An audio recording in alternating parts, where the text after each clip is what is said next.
sobat-sobat, kali ini saya akan membahas materi cerpen.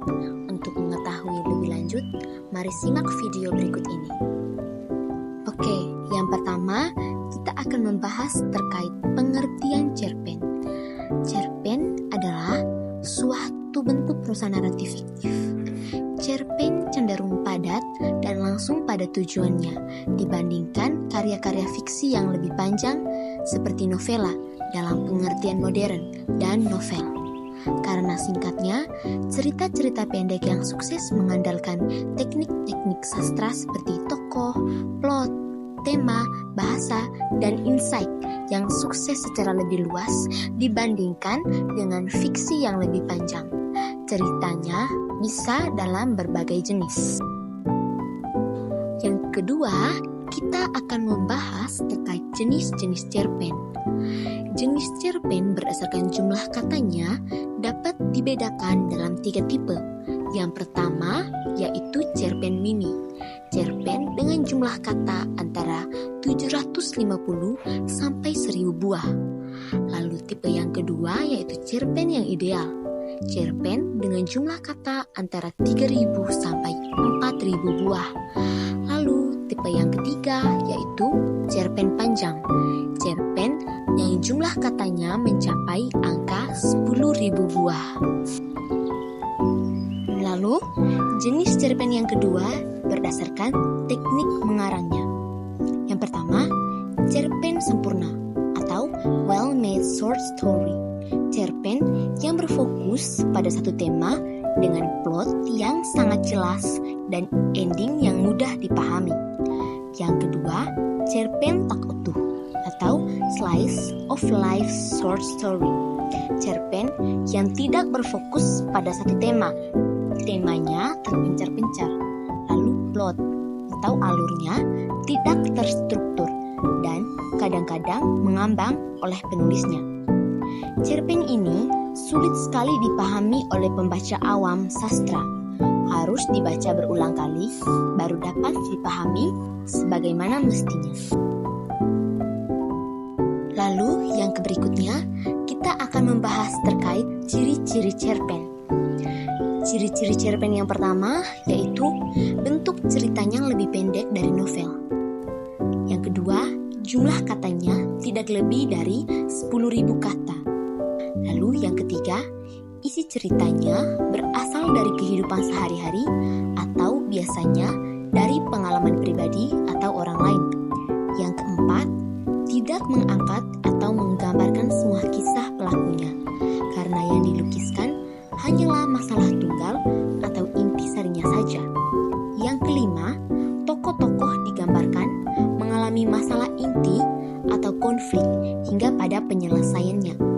Pemakaian kata-katanya sangat sederhana dan ekonomis sehingga mudah dikenal pembaca. Lalu yang ketujuh, kesan yang ditinggalkan sangat mendalam sehingga membaca ikut merasakan isi dari cerita pendek. Yang kedelapan, hanya satu kejadian saja yang diceritakan. Yang kesembilan, alur cerita tunggal dan lurus. Yang kesepuluh, penokohan pada cerpen sangat sederhana, tidak mendalam dan singkat. Yang berikutnya, kita akan membahas terkait unsur-unsur cerpen. Jadi unsur cerpen yang pertama yaitu unsur intrinsik. Unsur intrinsik merupakan unsur yang membangun karya itu sendiri. Unsur-unsur intrinsik cerpen mencakup 1. Tema. Tema merupakan ide pokok sebuah cerita yang diyakini dan dijadikan sumber cerita. Lalu yang kedua, latar atau setting. Tempat, waktu, dan suasana yang terdapat dalam sebuah cerita. Sebuah cerita harus jelas di mana berlangsungnya, kapan terjadi dan suasana, serta keadaan ketika cerita berlangsung. Yang ketiga, alur atau plot. Alur atau plot merupakan susunan cerita atau kejadian atau peristiwa yang membentuk cerita. Alur dibagi menjadi 3, yaitu yang pertama, alur maju. Rangkaian peristiwa yang urutannya sesuai dengan urutan waktu kejadian atau cerita yang bergerak ke masa depan. Lalu yang peristiwa yang susunannya tidak sesuai dengan urutan waktu kejadian atau cerita yang bergerak mundur. Yang ketiga, ada campuran. Campuran antara alur maju dan alur mundur. Alur meliputi beberapa tahap. Yang pertama, ada pengantar atau eksposisi. Bagian cerita berupa lukisan, waktu, tempat, atau kejadian yang merupakan awal cerita. Yang kedua, penampilan masalah atau konflik. Bagian yang menceritakan masalah yang dihadapi pelaku cerita. Jenis konflik dibagi menjadi dua, yaitu yang pertama, konflik internal. Konflik yang terjadi dalam diri tokoh utama dengan dirinya sendiri. Yang kedua, konflik eksternal. Konflik yang terjadi di luar tokoh. Konflik tokoh dengan tokoh, konflik tokoh dengan lingkungan, konflik tokoh dengan alam, atau konflik tokoh dengan Tuhan dan lain-lain.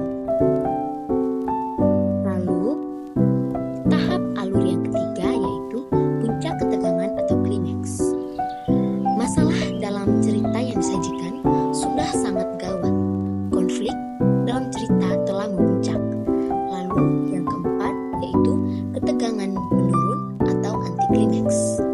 Masalah dalam cerita telah berangsur-angsur dapat diatasi dan kekhawatiran mulai hilang. Lalu yang kelima, penyelesaian atau resolusi. Masalah dalam cerita telah dapat diatasi atau diselesaikan. Lalu, unsur intrinsik yang keempat yaitu pelaku atau penokohan dalam cerita. Yang pertama ada pelaku utama. Pelaku yang memegang peranan utama dalam cerita dan selalu hadir atau muncul pada setiap satuan kejadian. Yang kedua, pelaku pembantu. Pelaku yang berfungsi membantu pelaku utama dalam cerita. Bisa bertindak sebagai pahlawan, mungkin juga bisa sebagai penentang pelaku utama. Lalu yang ketiga, pelaku protagonis. Pelaku yang memegang watak tertentu yang membawa ide kebenaran seperti jujur, setia, baik, dan lain-lain. Yang keempat, pelaku antagonis yang berfungsi menentang pelaku protagonis seperti penipu, pembohong, dan lain-lain. Yang kelima, tritagonis. Pelaku yang dalam cerita sering dimunculkan sebagai tokoh ketiga yang biasa disebut dengan tokoh penengah. Lalu, unsur intrinsik yang kelima yaitu perwatakan.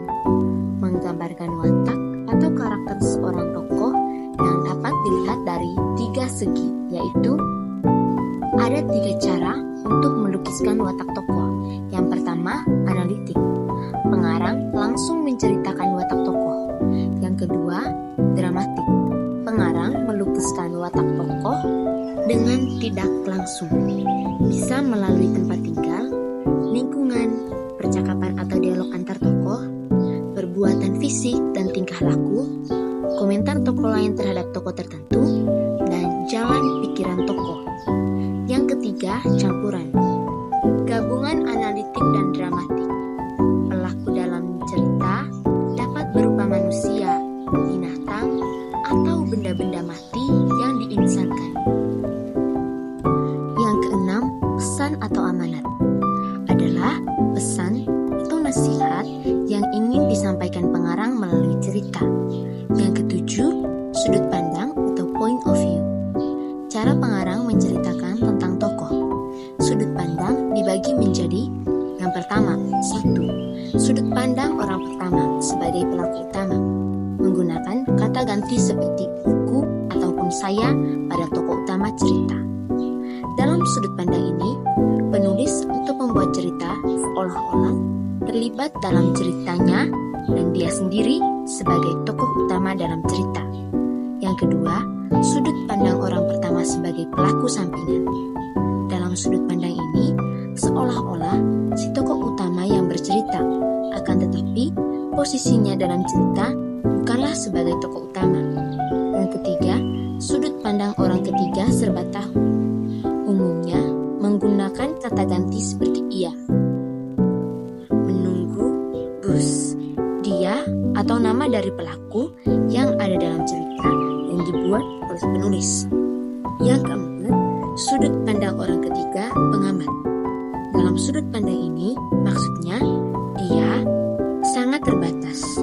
Penulis cerita menggambarkan apa yang dilihat, didengar, yang dialami, dan yang dirasakan oleh tokoh utama dalam cerita. Akan tetapi, hal tersebut sangat terbatas, hanya pada seorang tokoh saja. Tokoh yang ada dalam cerita mungkin cukup banyak, tetapi mereka tidak diberikan kesempatan yang lebih untuk menunjukkan sosok yang sebenarnya. Jadi, hanya tokoh utama saja yang menunjukkan sosok yang sebenarnya. Yang kedelapan, gaya bahasa. Cara pengarang membahasakan cerita. Dan yang kesembilan, simbol atau lambang.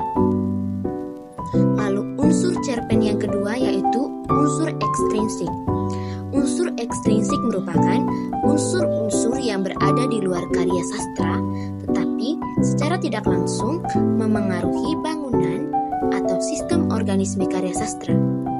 Unsur ekstrinsik meliputi yang pertama, mengandung nilai-nilai dalam cerita seperti nilai agama, budaya, politik, dan ekonomi. Yang kedua, latar belakang pengarang. Yang ketiga, situasi sosial ketika cerita itu diciptakan. Oke sobat-sobat, itu dia informasi terkait materi cerpen. Semoga dapat membantu ya.